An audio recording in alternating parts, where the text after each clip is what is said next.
Good evening, everyone. Thanks for coming. I'd like to start this meeting off by saying the Pledge of Allegiance, if you would. I pledge allegiance to the flag of the United States of America, to the republic for which it stands, one nation, under God, indivisible, with liberty and justice for all.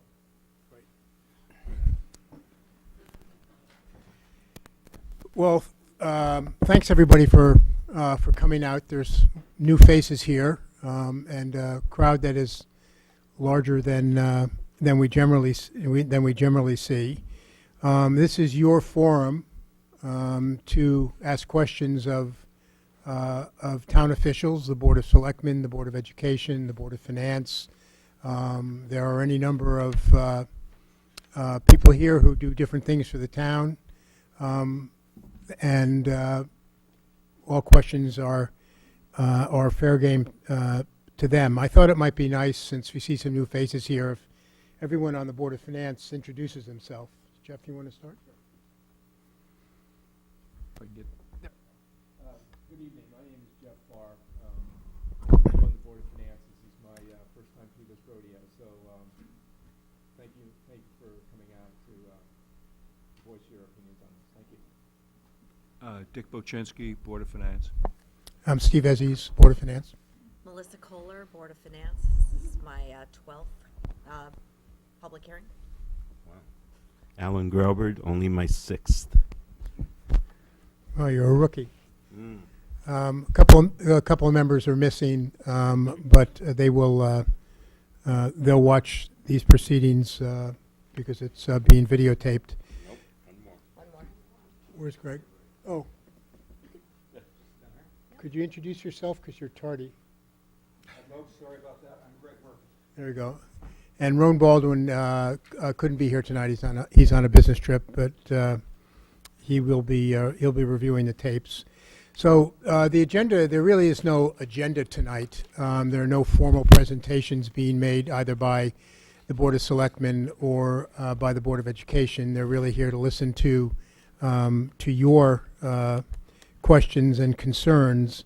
But if I might make a couple of comments, this is a difficult period, not only locally, but also at the state level. We've had a revaluation, and our grand list has declined. The real estate market for newer homes has slowed down, albeit additions have increased.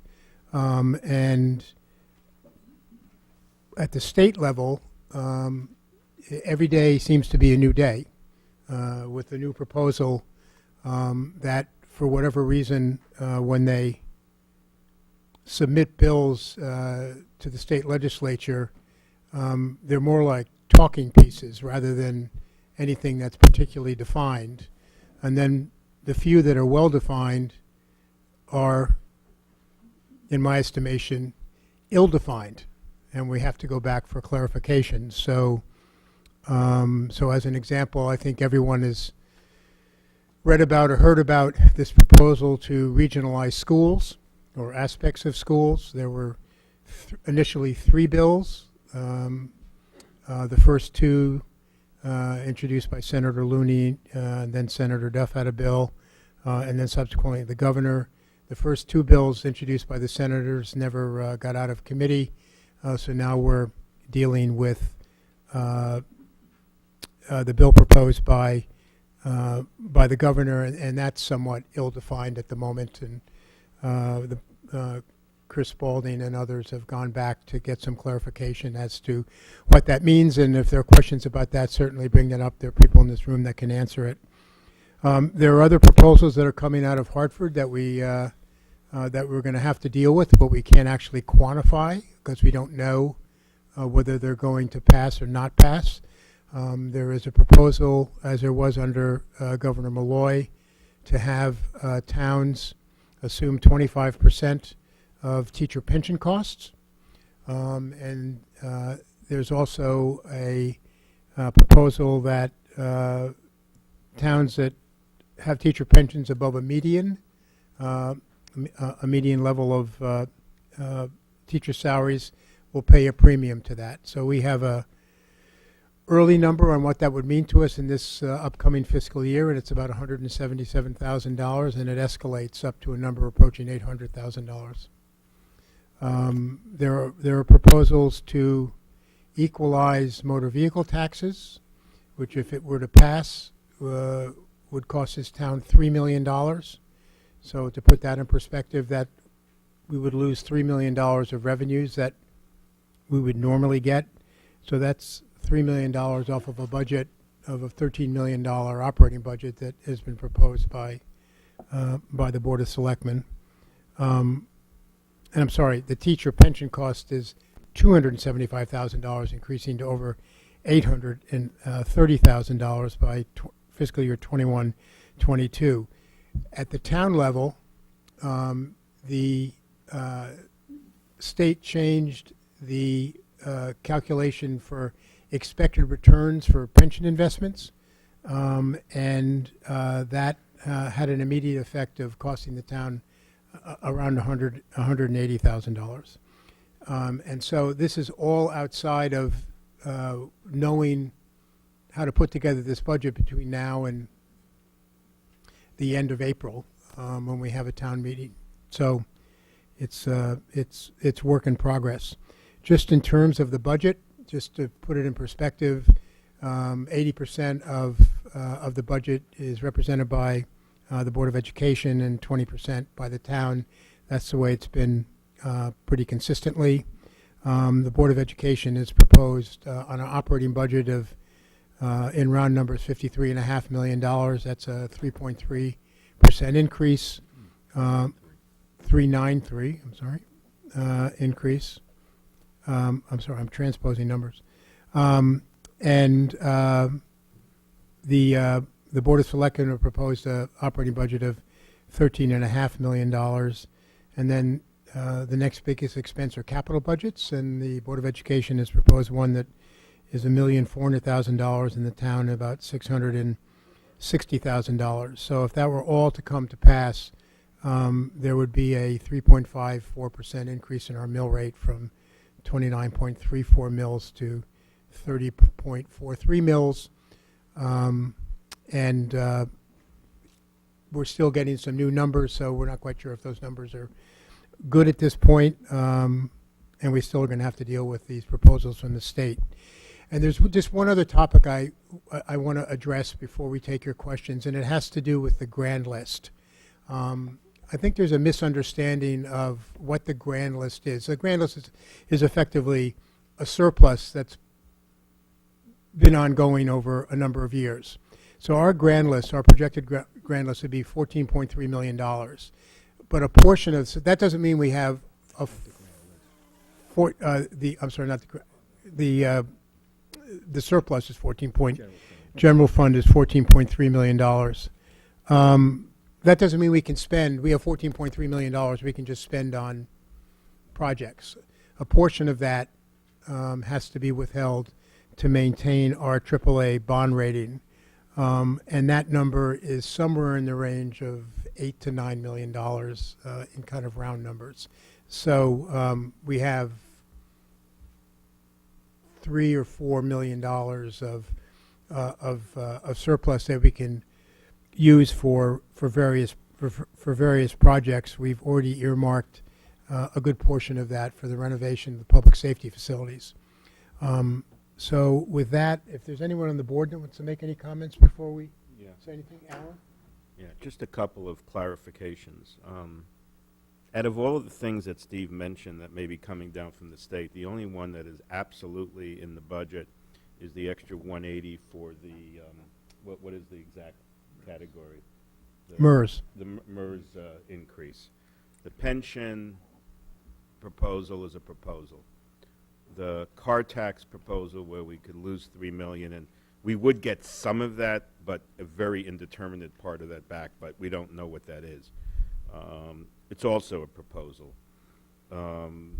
We don't know if any of this is going to come down, and we don't know if it's going to come down soon, if it comes down at all. So we haven't in the numbers you're seeing tonight, put any of these, or any, I'm sorry, I say the town budget, the school budget doesn't take into account the potential effect of any of that at this point. And we just haven't, decided what to do about it yet. So we're not yet accounting for it and don't know if we will. Just want to make that clear. Great. So if anyone would like to ask questions or address any or all of us, please come up to the podium. And when you do, please say who you are and your address in Weston.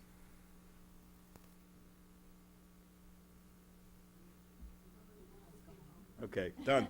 There we We're go. finished. Okay.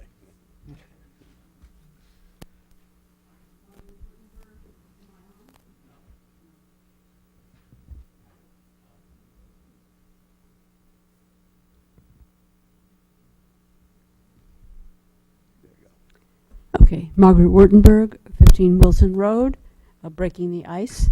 I wanted to thank the Board of Finance for all that they've been doing, and also the Board of Selectmen for all the work they've been doing to try and keep the ship of state afloat. And I have no complaints about anything, so I'm a terrible person to come and speak at this, but I just wanted to just say, do your best, and do your best by the people of Weston. Thank you. Anyone else would like to ask a question or make a comment or? Oh, come on. Let's Get it not all rolling run here. at once. Too many people have no questions. I don't feel like bending down. Yeah. Good evening. My name is Jean Marie Weston, 37 Blueberry Hill Road. Yeah. Thanks for I don't do numbers. I'm a writer. Math is not my strong suit. So that being said, my concerns are the mill rate going up, property taxes going up, assessments going down. So that would be the one concern. And that's a pretty big concern. Enrollments dropping in the schools and, money going out the door, so to speak. And I know that, there's no hard and fast budget yet insofar as, what's coming down from Hartford. So it's hard, for you, to play the guessing game, as it were, without the numbers yet from Hartford.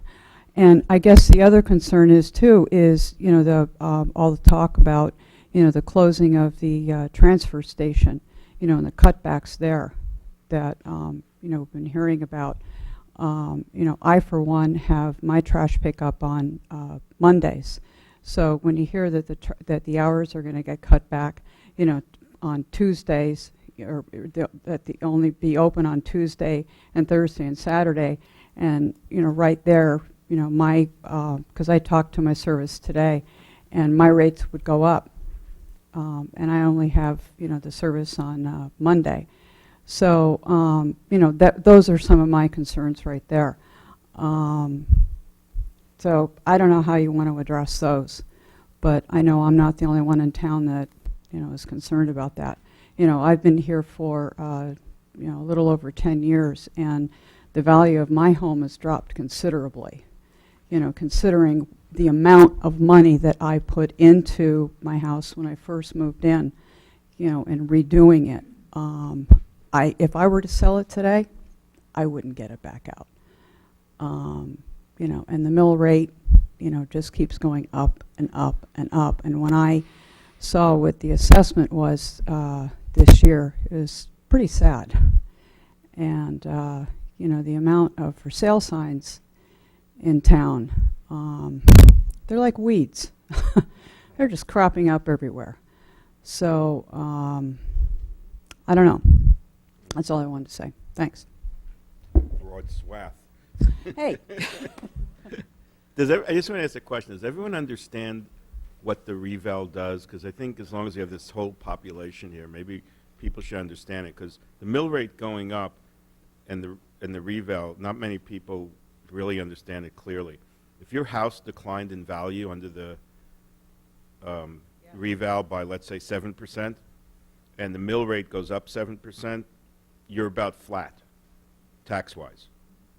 Okay? So even though the mill rate goes up, because your house is taxed on the basis of the assessed value multiplied by the mill rate, if roughly your house went down 7% and mill rate went up 7%, you'd be flat. You wouldn't pay any more taxes. I just want to be clear, that's the proportion. In this town, the bigger houses went down even more than the smaller houses. So the bigger houses will actually have a tax decrease. The smaller houses will actually have a relative tax increase because they went down less than the, let's say, 7% average. I just want to be sure because I think it's a difficult concept for people. Huh? An increase is an increase. No, but it's not. See, again, if your house went down exactly 7% and the mill rate went up 7%, your taxes will be exactly the same. Okay? Does everyone, does anyone need more clarification on that? Because it's important that people are getting these ideas that the mill rate is a function of an increase in taxes overall is not correct. It all depends on whether your house value went down relative to the mill rate increase more or less than the average. If it was about 7%, you're probably flat. If your house value went down, let's say 4%, you'll probably have a tax increase because the mill rate is going up around 7. Just from the reval. If your house's value went down, let's say 10%, your probably taxes will decrease because the mill rate only went up 7%. I just want to put that out there. So there's two pieces of this budget, the mill rate related to the reval change, which is what I just talked about, and the mill rate related to the increase in spending, which is a different animal. The mill rate related to the increase in spending is about 3.5% based on current projections. The other part of the mill rate change is all due to the reval. I hope that that's reasonably clear. If it isn't, please ask questions. Thank you. Does anyone else like to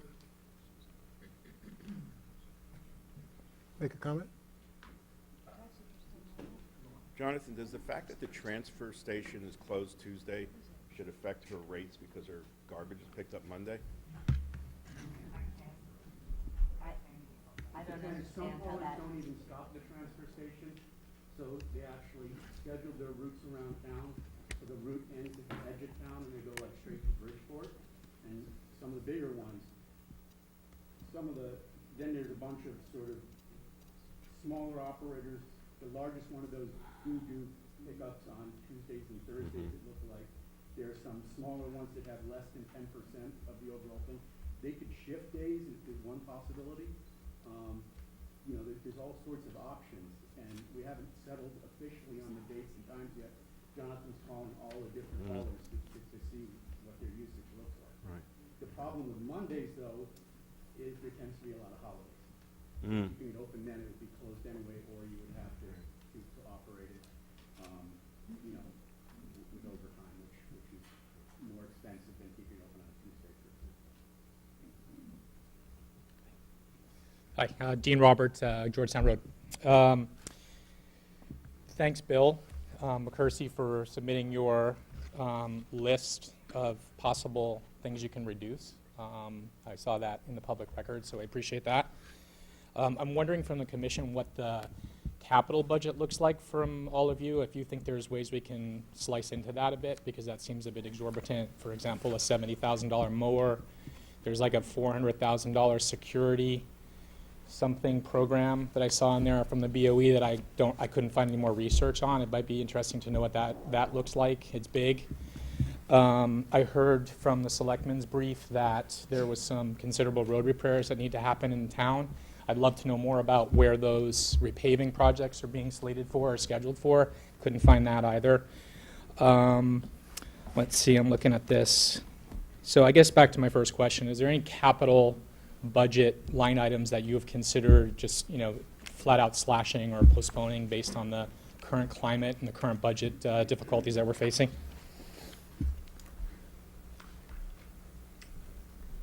Well, that's a question we ask every year. Yeah.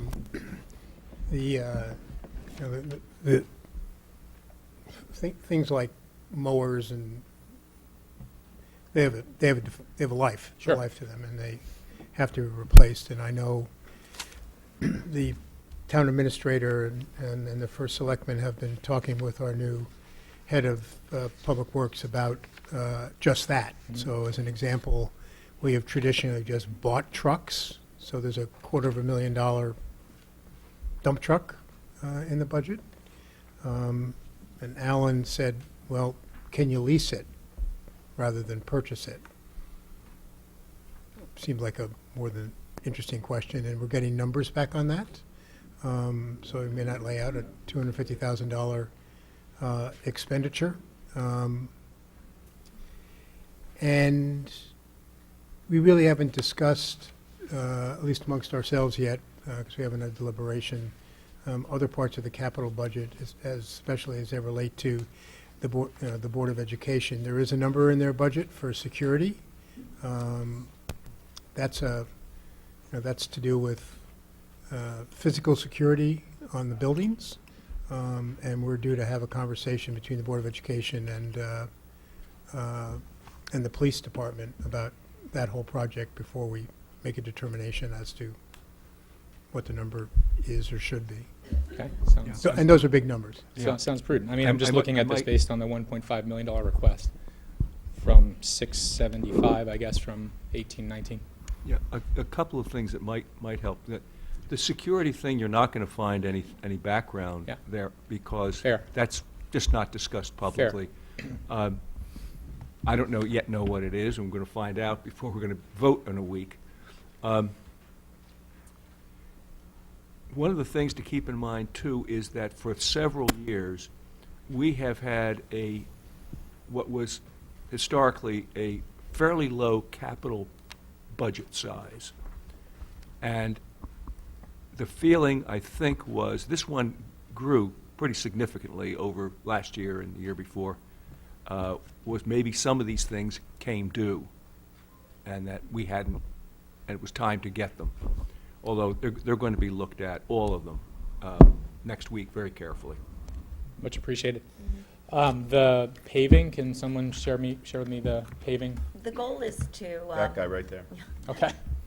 He's got the list of streets targeted. Jonathan, well, the list is actually in the budget. You can see which roads are scheduled for paving. And the idea would be that we pave every road approximately every 20 years, but of course, some are much more widely traveled than others, so they might, get Sure. be paved more often. The idea is a triage. So again, we look at years, when it can go 20 years, they have. There's some roads that haven't been paved since like the 80s and 90s.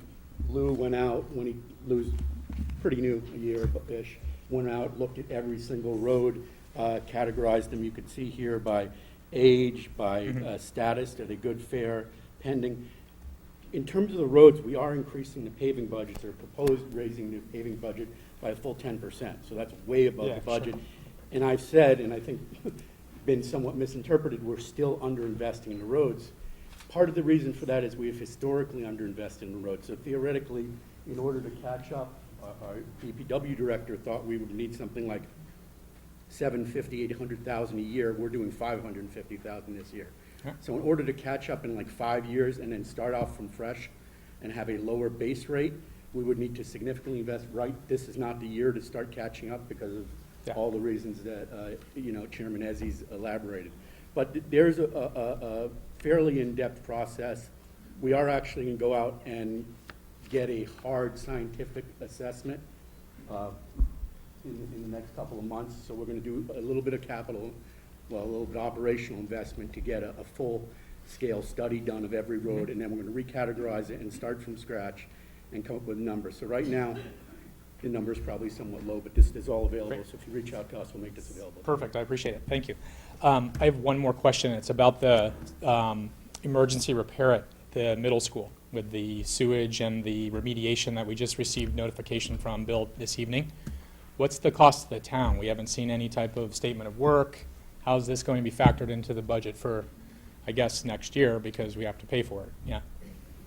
Well, the Board of Education has an estimate of $500,000. But that work's been done. It was done, 300 and some odd thousand of it was done over a weekend, because it had to be done over Sure. a weekend. And So that- thank you, my daughter went back to school. Oh, there you go. And so they've actually asked for a supplemental appropriation For this year. for this current fiscal year. Not the next year. We haven't heard it Okay. yet, but it will be, they've submitted it to the Board of Selectmen, who haven't heard it, but we'll probably hear that in the next 30 days, because the work's been done, had to be done. Okay. It's Well- it's likely to come out of the general fund. In other words, that The rainy day 14 fund. million thing. The 14 Yeah. million, that's what. Which is more like 4 or 5 when we play with the numbers. Yes, a little bit. right. Yeah. Yeah. All right. Yes. and that is- But that is our rainy day fund, and this Sure. was, a rainy-ish. Don't spend it. No. Hold it. No. All right, well, thank you for your prudence. I really No. appreciate it. And again, thanks, Bill, for all your help. It's been great. Yeah, go ahead, Jan. Gina Albert, Chair of the Board of Education. I just wanted to fill in a little bit of details on that particular question. The Board of Education, our district administration has been working very closely with town administration on this matter. We are going to be finalizing the appropriation request, and we'll be getting that finalized within the next week. The total amount appears to be slightly under the 500,000 that we had originally said up to. So those details will be coming out in the next couple weeks. Thank you.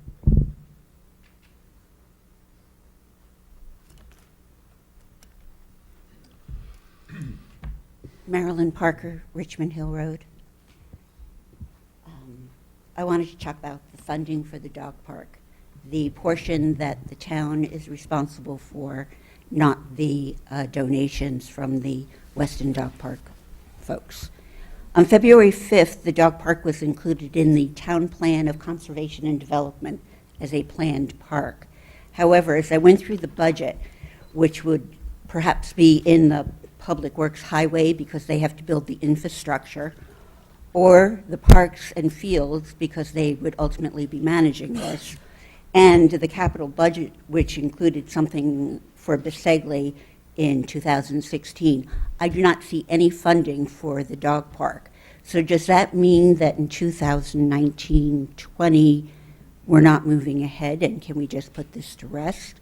Or are you going to take it out of the surplus, or what's the plan? Right now, go ahead. Yeah, there is no money in the proposed budget from, and the Board of Selectmen did not put any request forward for any funding. At this point, there is a lawsuit where folks in the neighborhood sued the Conservation Commission. So we're waiting for that to be finalized, and also the dog park group is still raising money. We understand they've surpassed their total target, and now they're hoping to raise more money to offset some of the town's costs. So that is why there's no proposal for spending on the dog park. So you do agree, and everyone should be aware, there is a town cost. Most folks I speak to in town, work there in town, think it's all a gift. But it is something we're responsible for, and I find it missing in all the planning. The documents that were posted, numerous documents posted on the town website in preparation, and the documents submitted to the Planning and Zoning Commission on the record to specify the town's cost. It's very clear. Yes, I know the number. To specify them. The part that's not clear, though, is we are spending some money this year for legal fees due to defending the lawsuit, and that money is in our legal budget, and that is the only money that is currently been allocated to the project for this year. And if money is needed this year, how does that happen? Once the suit resolves, we're going to see what the pro-dog park people have raised. The agreement was always that the town would build the road, the Friends of the Dog Park or the Dog Park LLC, Weston Dog Park LLC, whatever they are, would build the park. So they have, as Jonathan mentioned, already exceeded the money that would be needed to buy that chain link fence. And we're going to see how much they can contribute to the road portion, so we won't know until they're done. Right, when we have roads, and my particularly favorite pothole is on Steep Hill by the little pond there, where I just about lost a rim. If we're building or fixing roads, I think we should look at those that need resurfacing before we build a new infrastructure, and we have an infrastructure at Bisegli. So, You thanks know, for you know, we listening. did have a town referendum on the dog park, right? Oh, yes, I voted. Okay, I just want to make sure that that was not, you know, But if there's a possibility. unsaid Yes, here. but no, there was a referendum. Okay. However, I would say that it was not a compelling number of people one way or the other. That- Sounds like the United States. Exactly. Jonathan, do you have information on how much we've spent defending lawsuits and, doing studies that were demanded by the group that, who has filed the lawsuit and providing them with documents? Is there a total cost that we have come up with? There is, I don't know right now, but I can We get could that. provide, Okay, that would be great, thank you, because I know that's cost us significantly. yes. Yes. And rightly so. Thank you.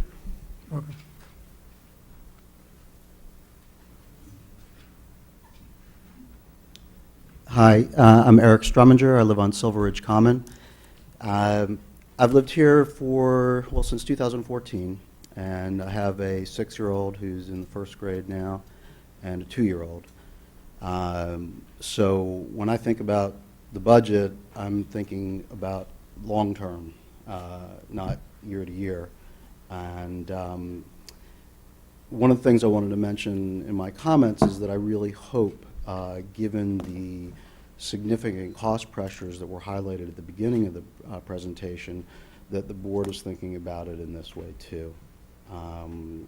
And not just year to year and then, oh, whoops, we're in a big problem all of a sudden because some of the risk factors that were laid out are actually realized.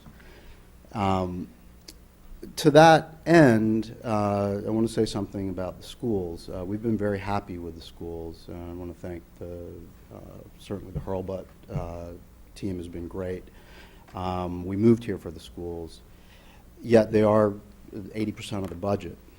And if we are going to be facing material upward cost pressures over the foreseeable future, I think we have to challenge the school to reinvent itself in terms of its operating cost structure. My professional training is as an investment analyst. I've seen this issue many, many, many times where businesses get into a situation for a variety of reasons where they have to reinvent themselves. And it's tough, but it can be done. Here, of course, we wouldn't want to affect any of the classroom performance. But I just did a cursory review of some of the numbers in the school, and it does appear to me at a high level that there is some scope for improvement in the productivity that we're getting outside of the classroom.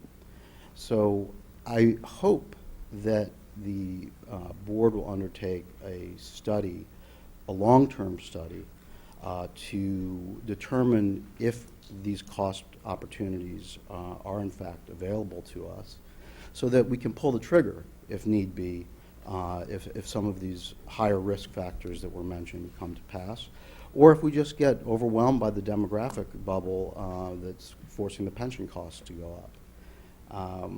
So this isn't really directed to any one of you specifically, but if anyone has a comment, I would really appreciate your point of view on this. Yeah, I think about it a lot. I think about it. I think there's just a lot going on. There's a lot going on in just the demographics of Fairfield County. So, if you look at, if you look at other communities, I mean, New Canaan's grand list went down greater than ours did, as an example, as did other communities that we would compare ourselves to, and we do think about it longer term. And there are some challenges, and the biggest challenge in front of us is the middle school, and and it needs to be addressed. Everyone knows it. Studies are being done. You know, I compliment the Board of Education because they've recognized, you know, that, you know, they should be looking or at least considering alternatives about how you know, how you address a school that needs significant capital expenditures. And does that mean you do that with a school, or you consolidate schools, which isn't going to be free either? And, you know, what's required there. I think this idea of regionalization of schools is terrible, for a third party to tell us how to manage our school system with the thought that children here may be, you know, sent to Westport or Wilton or Norwalk or wherever it fills out. I don't see how that actually saves any money. That's actually almost not even a discussion. The only thing they talk about is, well, you don't need as many superintendents. So I guess that's not a good career move if you want to become a superintendent. But other than that, they don't talk about anything. But we talk about it all the time, and there's a good rapport between ourselves and the Board of Education. And if you take a really close look at their budget, a big part of their budget is special education. A lot of that is totally out of their control. We made a significant hire a year ago in Mike Rizzo to address that and to see if that can be better managed. We've had good discussions with Mike about how he's doing that. But the analogy between a school and a business, which I've made myself multiple times, it's just not a clean analogy. A school's not a business. There are aspects of it, but in many ways it's more dynamic than just saying, well, I'm just going to cut that division out of General Electric and sell it to somebody else. That's just No, I wasn't thinking about any mergers or spin-offs or anything like that. I was No, thinking it's just about just increasing the productivity of the assets that we have there. Yeah. And yes, there are many differences, but there are similarities also. And this is one, because businesses routinely face major challenges that have not been anticipated. And it's very possibly the case that the school's been doing an excellent job. I don't really have a view on that. But, times are changing, and what I, asked before, and I'll just reiterate now, in maybe a slightly different manner, have you challenged the Board of Ed to come up with a contingency plan if, in fact, we do face these significant cost pressures? If this year is actually a harbinger of things to come, and it's going to get a lot worse, how can we reinvent the cost structure so that we can help to mitigate some of that? The answer is we haven't challenged them yet. But if we come to the realization that any of these proposals, especially the one that relates to teacher pensions, really comes to pass, it becomes a very large number, and it's going to have to be dealt with. But right now, we don't know if that is going to occur. But it's not. We don't wait for next January to start the budget process all over again. Gina?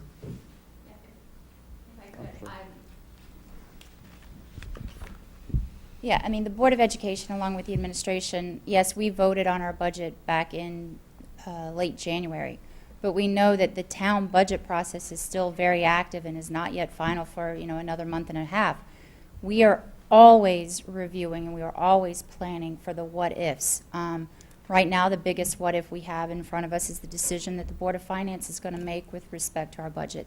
And we have been diligently working on what are our options. I hope people can understand that at this point, as of tonight, those options are not public because those options do impact employees of this district. There's no other way to say it.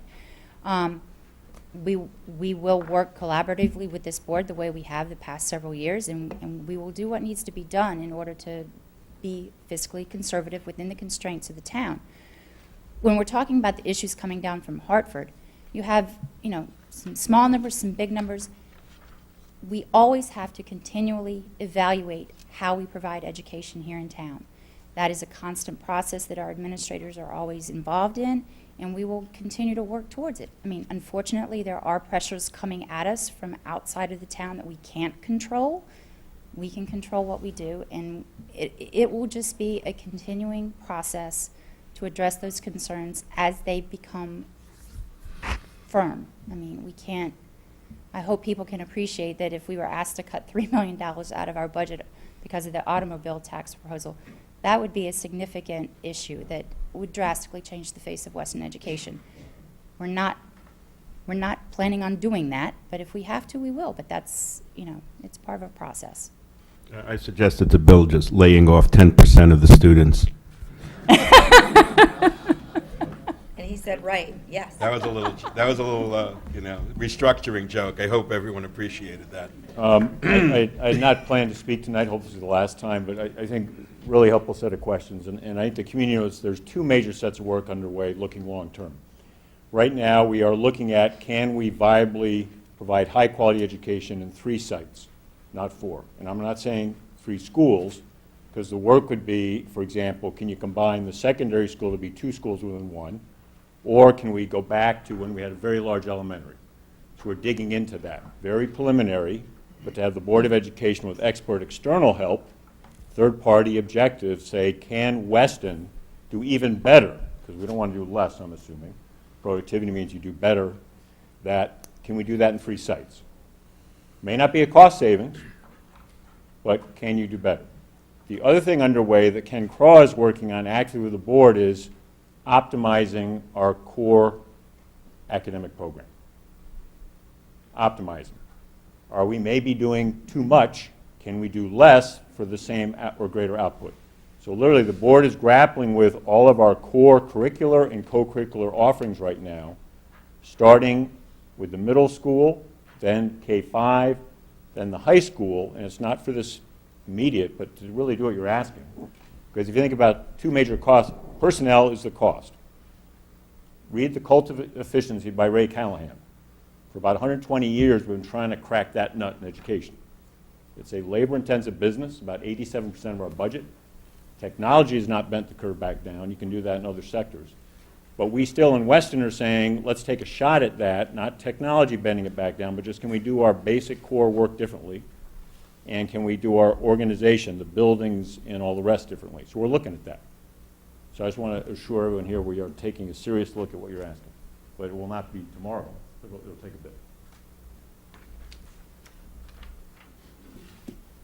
Any other questions or comments?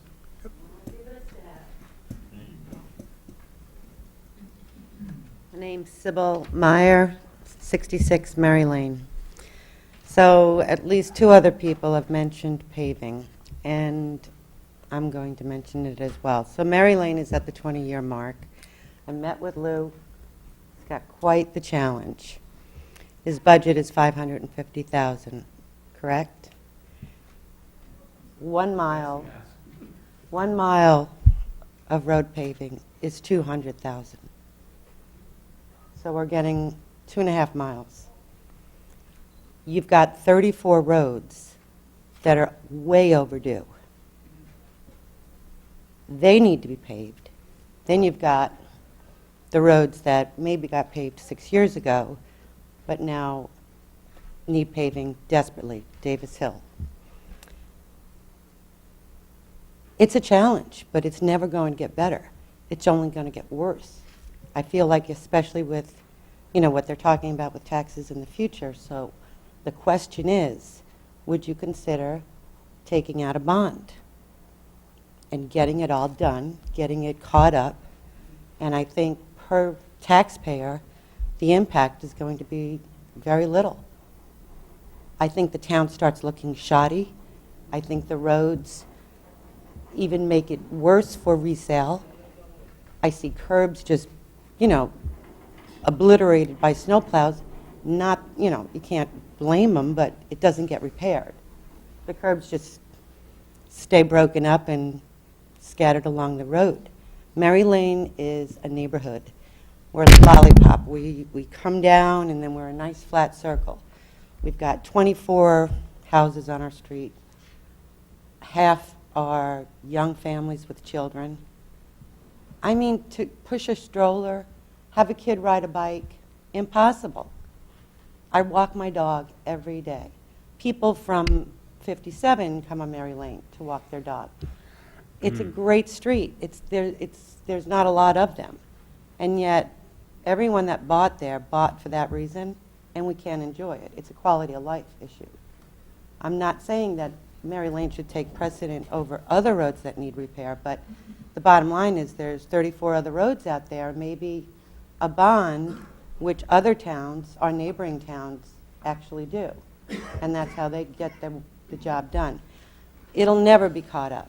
And it could be another 5 or 6 years, and it gets worse and worse, because obviously a more traveled road is going to get the priority.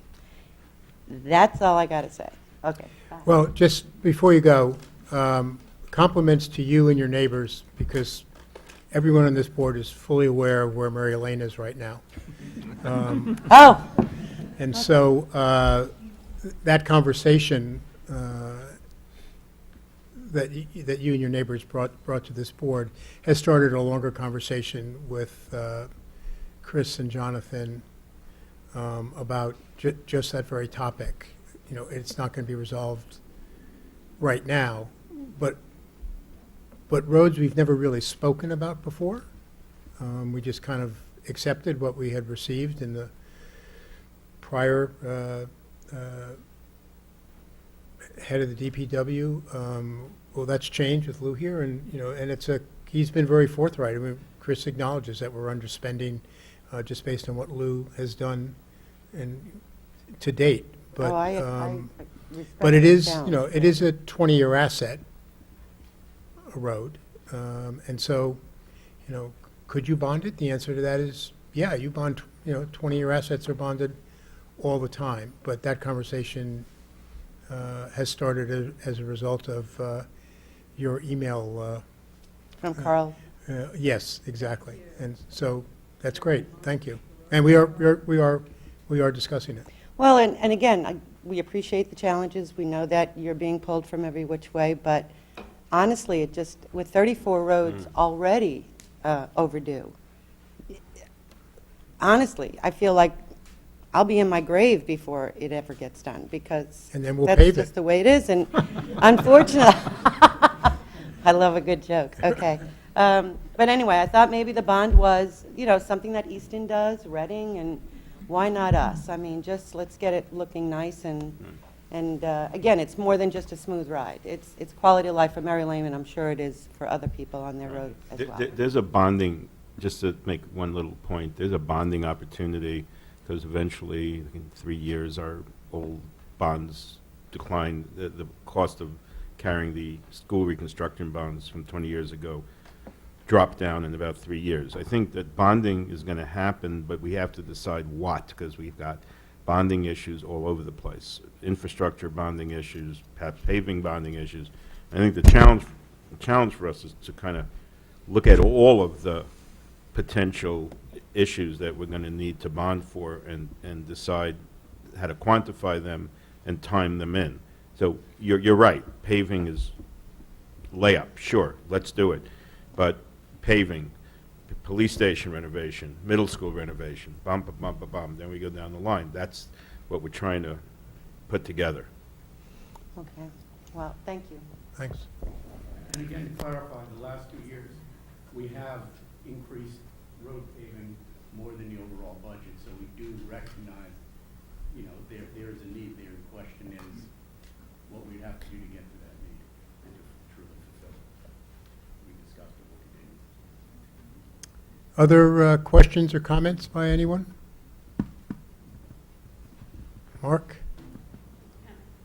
Oh, All right, wait a second. Hi. Sorry. Mark, women first. Yeah. Katie Fitzmaurice, 26 Timbermill Lane. We've been in Weston for 7 months, so I'm still just learning about mill rates and what they even are. We moved from Naperville, Illinois, so basically the one state that is worse off than Connecticut. And we moved here, so we moved up a little bit. Traded up. Yes. We moved from Naperville, which is one of the top school districts in the country. So when we came out to the East Coast, we have no family here. When we moved in, we had no friends. We literally could have moved anywhere in New York, New Jersey, Connecticut, and we chose Weston because of its reputation for its school. and we've been incredibly happy. I really can't thank the schools enough. They've been so welcoming to my kids. The community's been so welcoming. And I just want you guys to keep that in mind, that as someone who's new, who really the only thing we were looking for was a school district. I have kids in 1st, 5th, and 8th grade, so it was really important to us. And it's why we chose Weston over anywhere else, was that and the sense of community here. So I know that there is a lot of issues with the budget. There's a lot of things you have to consider. But I really do think that Weston schools are its crown jewel, and it needs to remain that way. So thank you. Thank you. Thank you. Mark? Mark Kerper, 18 Kettle Creek Road. Against closing the transfer station during the week. If you check it out with the operator, not the politicians, 2/3 of the garbage brought in by the citizens of the town come in during the week, not just on Saturdays. And we don't have very many amenities to offer our citizens in town here, but the ability to go up to the transfer station to take their waste up there, no matter what it is, bulk waste or their household garbage up there during the week, I think is essential, and it's something that we need to keep open. And if you talk to the operator up there, I believe that you might get some ideas on how you could, I know that it's operating at a loss, but I don't think it was ever meant to make money, but I think if you talk to the operator up there, you might be able to get some information as to how you can cut costs and reduce the loss up there. And I just wanted to say I'm against the closure of the transfer station and the shortening of the hours. The next thing is I'm against the purchase of the $250,000 truck. When that truck was bought 25, 28 years ago, the locals looked at each other and said, what do we need that big truck for? I think it has like 30,000 miles on it maybe. It's 28 years old, is that correct? 26 years old. Basically the problem also with it is that it sits outside the entire year, 365 days a year. There's no place to park it, so it sits outside. The mice get into it, the weather gets to it. And do you have a place to park a brand new triaxle truck undercover? Okay, so you're going to buy a $250,000 truck and you're going to park it outside, and the same thing's going to happen to it. It's going to deteriorate. And I think that the $250,000 would go much better in redoing some of the roads in town because they're falling apart. The other thing I object to is the tractors. They're John Deere tractors. If you take a look at them, they only operate about 6 months out of the year. So on top of that, they only operate 5 days a week if the weather's good, and they go about 5 or 10 miles an hour. And so if you have a tractor, let's just take arbitrary numbers, 6 years old, it's actually less than 3 years old as far as the operation of the truck, because they only use it for about 6 months out of the year. So I think that those two items, if you remove them from the capital budget and put them off if they really needed to get a new tractor in a few years, I mean, when you're in the kind of trouble we are financially in some aspects, I think that it's up to the Board of Finance to make the hard decisions and to look really into the factual information on these things and make the cuts or move the money around to someplace else. But closing the transfer station has been an issue. I know there's a lot of people that have complained about it. They may not be here tonight for whatever reason, but I know there's a lot of people that object to it, and I'm one of them. And I think it's going to be a disservice to the community. And so I'd really like you to look at that truck that's going to sit outside and the tractor that really doesn't need to be replaced right now, and either cut the money from the budget or reroute the money into the construction or the rebuilding of the roads, repaving of the roads in town, because they are falling apart. Thank you. Can I just get up and clarify, because there's been a lot of talk about the transfer station, and for the public, and I know we've talked about it, I just want a few facts out there. We sell about 34,000 stickers a year. If you look at your average person who's using, let's just say they use 2 bags a week, that's a low estimate from people I've talked to, but let's say that's what it is. That's 104 bags. Let's say it's 100 bags. That's about 340 people who use the transfer station regularly. It's about 10% of households. When we looked at the data for the transfer station this year, and the trend is pure down, and it's for a couple different reasons. One, there was an arbitrage we used to have, which was $2 a ton we'd get from the haulers. And while the haulers were using the transfer station, it was great. They'd drop it off, and someone else would pick it up and haul it somewhere. The whole equation worked. And those haulers were actually subsidizing the individuals who were going in there with stickers and the citizens who were using it. That has changed. A lot of the haulers, some haulers don't even touch, as I said, don't even touch our transfer station. Some of the bigger ones, they go around town picking up stuff and they take it to Bridgeport or to Norwalk. They don't even drop off here. Others have dropped off significantly, and we've looked at the trends, and the trends are all down. So this year it looks like 140,000 operating loss. In 2 years it goes to 220,000 plus. Currently we're getting about $15 a ton, or we're getting about $15 a ton for recycling. Right now that's inverted, so in 2 years what's going to happen, we're going to be paying $85 a ton.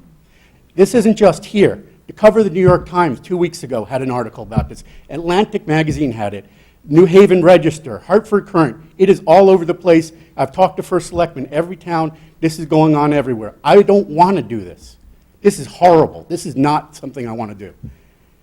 But when we looked at it, what would have to happen is we would have to raise the bag fees to $5 or $6 each.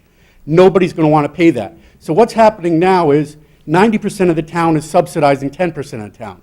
And if we want to call it an amenity and not a service, we can do that. But the town needs to understand that that 90% of the town is going to subsidize the other people doing it, and it's something that we agree that it's going to attract people or keep people in Weston. That is fine. But I had to bring that to your attention once I discovered it. And then what we had to do is we had to true up what a relatively break-even operating cost would have to be. We raised the stickers by $1 from $1.50 to $2.50, and we proposed closing down on some days. We looked at it. We had strips put down where we were looking at the number of trucks and the number of vehicles that were going in and out of there every day. Most of them are going Saturday. It is true they are going during the weekdays, Mondays, Tuesdays, Wednesdays pretty dead, nothing's going on. Friday, not a lot's going on. We looked at that and we made that decision. But even those numbers are like 48 to 60 a day, which includes the actual haulers going in there. So that's the number of people going in there each time. So I just wanted all this information out there. When we're making this decision, this is a town decision in the end, it's your decision, but I want to make sure the facts are all out there. And I know this is the politician speaking and not the operator, but I guess the great Tip O'Neill had a saying that you're entitled to your own opinions, but not your own facts. So these are the facts. These are numbers. We are audited. It's been claimed that we're like making up numbers or misrepresenting stuff. Our data is audited. This is stuff that was provided to us. We looked at it. I'm a quantitative guy. I looked at the numbers. I said, how can we make this make sense where we keep this open? Because the idea was to keep it open, to keep as much staff employed as possible, but at the same time not continually run an operating loss there, especially given the magnitude of the budget increase because of stuff that's completely out of our control. So I just wanted to clear that up for the camera, for the audience, for the town, for your board. I know you've heard it before, but I wanted to put it out there again. Thank you. Any questions? Chris, the one thing Mark addressed that you haven't addressed yet, and I'm going to raise it because I've raised it in other contexts, the police vehicles, is keeping vehicles, new vehicles, expensive vehicles, out in the open air all year long, which, under any rational way of looking at it, promotes rust, promotes deterioration much faster than garaging it. And I'm just wondering if we can try to figure out a way to house all of these expensive vehicles in a manner that will make them last longer. I know that it's a different, hang on a second, I know that it's a different question for the police vehicles, it's a different question for tractors and for three-axle trucks, etc. But the philosophy of spending, relatively small amounts of money to preserve much larger amounts of money in terms of the cost of these vehicles makes some sense. And I know that It's not a tomorrow thing, but it's a long-term thing. And I think the police vehicles are a good example. We put a lot of money into them, and they sit out there, and they sit out there, and I know that garages help. So if you recall, well, not recall, right now we're doing one piece of that large-scale facilities work for the security infrastructure Sure. for the police. If you recall, the previous plan had a plan to put up a 3-bay structure on the opposing side of the firehouse. That would be a place for the police to park the vehicles. We did get, if you've driven by, a lovely Connex box to put the UTVs and some of those vehicles in. We do recognize that, but that was $1.2 million or something, that one building, which is not something we were doing now because it would be $1.2 million for just a garage, basically. Yeah. We were at that point going to put EMS above that. Yeah. But we did not have the resources to go ahead and do that now, so we were doing a quicker fix. That said, it would be nice if we can get to the point where we can afford to do that again, and I'm in agreement with you that it would increase the longevity of those vehicles. However, if you look at the net present value and extend it out, it would take a long time to recoup the wear and tear of those police vehicles to pay for that structure. Only the kind of structure you just referred to. There are a lot cheaper ways to house vehicles than that. Oh, sure, but those don't necessarily work because you have snow that's sliding off of them, you have all sorts of weathering problems. That's assuming that, and then where are you going to put it? So we've been looking at the campus already. We already have parking problems and basically putting up actual bays. They need the vehicles right outside the police station, but it is something we've been looking at and we'd like to look at. Now, if you have ideas, we're always happy to listen, obviously. Now, in terms of DPW vehicles, that 3-axle vehicle is different from the rest because it is so enormous. But they have, Lou, wouldn't you say that 90% of your vehicles are in that garage? Yeah. So, put that in the garage, we have to move 2 vehicles out. right. So, I mean, Right. So, I mean, go down to the garage. It's actually, and I want to compliment you, and again, I want to compliment the guys who work for you. Amazing job. What they do with the budgets is incredible. What they do with the roads is incredible. None of this has to do with them. It has to do with the dollars we've invested.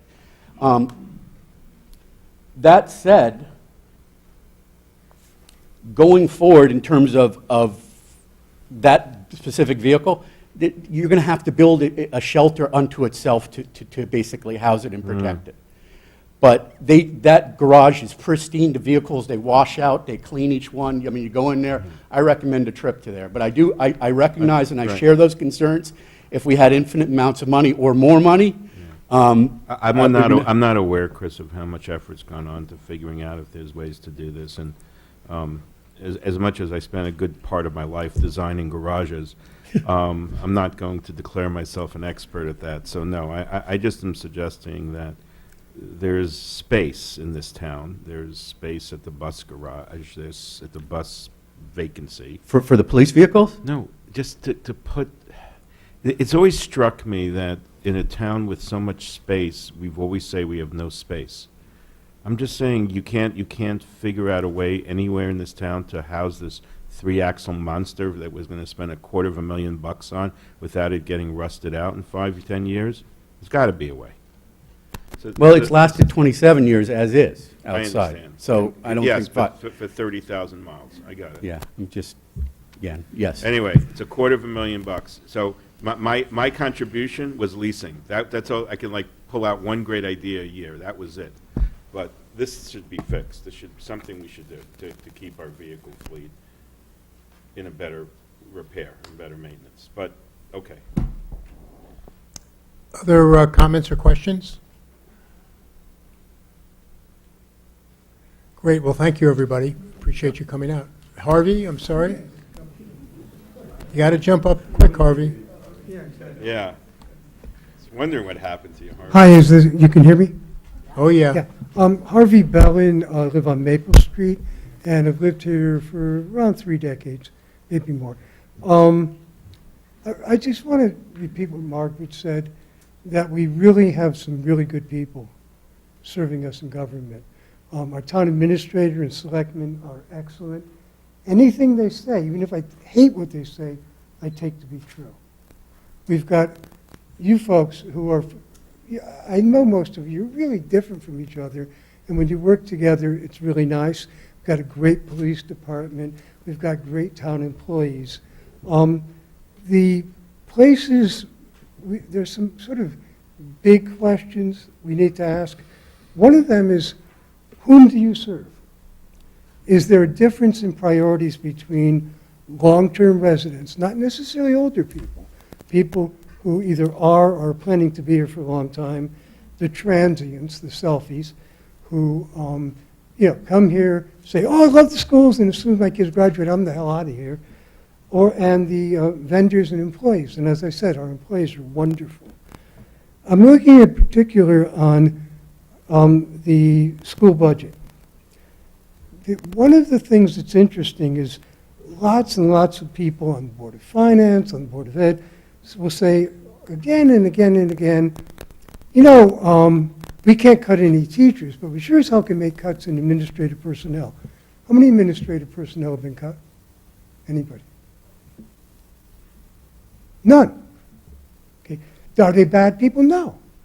But is there duplication? Is there spending on positions that are unnecessary or duplicative? Yes. And the thing that's interesting is we have a municipal election this year. I don't know how many Board of Ed members are up for re-election, but I guarantee you we're going to form a bipartisan group that's going to ask all of them to answer a simple set of questions. Question one, what cuts in administrative personnel would you back? Or you can say you don't want to answer, and then your answer is none. Defined benefits versus defined contributions. All of that is governed by state law. Somebody, and this was said by, I believe it was, Mr. Strominger, I'm getting your name wrong. But, yeah, but the point is that the assumptions that we're living on, that's how we have to always do things. Somebody in some town, and we've got really smart people working in our government as elected officials and as employees, is going to have to say, hey, look, this is stupid, we're not going to do it anymore. So questions like defined benefits versus defined contributions, propose it. It'll get struck down, it'll go to the legislature and the courts and all that. Somebody's got to do it. Somebody's got to take the lead and say, it's stupid. It's stupid to do that. Everybody knows it's stupid. Nobody's done anything about it. And then the other thing that I personally think would be really good, and I have to say, that I have been involved with supporting unions. I'm former Democratic Town Committee Chairman many years. And the last time I was in a fist fight was I was with 12 guys from the Carpenters Union. We took on 5,000 Republicans, and we kicked their butts. But in any event, the point is that we should let our personnel strike. Let them strike. Don't have to have absolute binding arbitration. Let them have the right to strike. See who strikes, see who doesn't, then decide what you want to do. So there are lots of things that would take courage that I'm recommending we do. There's one other thing that's overhanging all of this. Everyone's assumptions about the meaning of life are going to change after they paid their taxes this year. So you'd say, hey, look, if I put my two kids in a private school, it's going to cost me 50 grand or more. But if I put them in the school, so if my taxes are 30, what the hell? It's fine. Guess what? That's all. Trump has killed all that. When people start to realize the impact of the Trump tax changes on deductibility, there's going to be an entirely different attitude toward spending because you don't get it back. You can't deduct it. It's just, hey, you might as well send your kids to private school. So the idea of people are going to move here because we spend whatever it is, $25,000 or $22,000 per year on every kid, that may change because it ain't going to work the same way. We won't know the impact of that until next year. Until after everyone's paid their taxes this year, because a lot of people don't realize what's going to happen to them. Or, the smarter ones have already done their taxes and they know. But after that sets in, the whole assumption of what's smart spending, what's dumb spending will change. I can't tell you in which way, but everyone knows, oh, beg your pardon, everyone knows it'll change. And so think about that. Think about ways, and the idea, and what Mark Harper said was kind of interesting. Think about how things like the transfer station, I assume that your numbers are correct, because you guys don't lie. But the question is there a way to make better changes? For example, simple thing, you have to go on Saturday. Some of us observe the Sabbath on Saturday, and we can't. So let's do it on Sunday. Nobody will object, right? Oh, I have a feeling some people would object. So think about what the implications are. Think about what happens if it snows a lot and we can't get there during the week. I think that what's really important about what Mark said is to talk to some people who can see from the inside and not just say leave everything as it is, because we know we're not, but to come up with other ways of doing it. Same thing with the interesting discussion of the middle school, this building. You know, what should you do with it? Well, can you consolidate down to fewer? Well, maybe there's an even other more interesting solution, which is, can we turn it into a revenue generating center? Can we wall it off from the rest of the campus and lease it out, rent or lease it to the state as a technical middle school, I beg your pardon, technical high school or technical college, and make some money off of it? And so have it pay a lot of the costs, rather than just, you know, as was said by other people much more articulate than me, rather than sinking money into a depreciating structure, let's turn it into a revenue generator.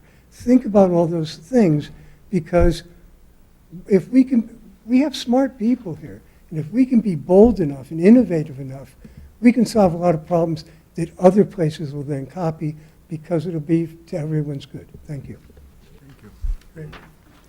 Anyone else have questions or comments? Just extending just briefly what Harvey, some of the aspects of what Harvey was saying. Much of what he was suggesting isn't under the control of anyone in this room. It's under the control of Hartford. And I can't remember the last time until the previous administration where I really worried about what Hartford, what the Connecticut legislature and the governor were, how they're going to impact the town directly. And I've been doing this first in Westport, now on the Board of Finance in Westport, and now here. But for the first time, or maybe now it's the second time with our new governor and this new legislature, there is a direct impact. And I would encourage everyone to get educated on a number of these proposals, state pension fund sharing, regionalization of schools, equalization of motor vehicle taxes, et cetera, changing the state pension funds from defined benefit to defined contribution, and reach out to our legislators. We have two state senators, Senator Wang and Senator Haskell, and we have one state representative, Ann Hughes. Just look on their websites and let them know how you feel. You could see this regionalization proposal. There was just an outcry and mass movement of people to testify before Education Committee in Hartford over the last 3 or 4 weeks. But what's coming out of Hartford is going to have a direct impact on us. So I would encourage you to stay on top of it and voice your opinions to our legislators, because it does mean something to them. And also, be sure you follow the way they vote. I have a feeling there may be some surprises in the next couple of months. So follow all our legislators, try to influence them, but then follow through and hold them accountable for the way they vote. Thank you. Thank you, everybody. Appreciate it.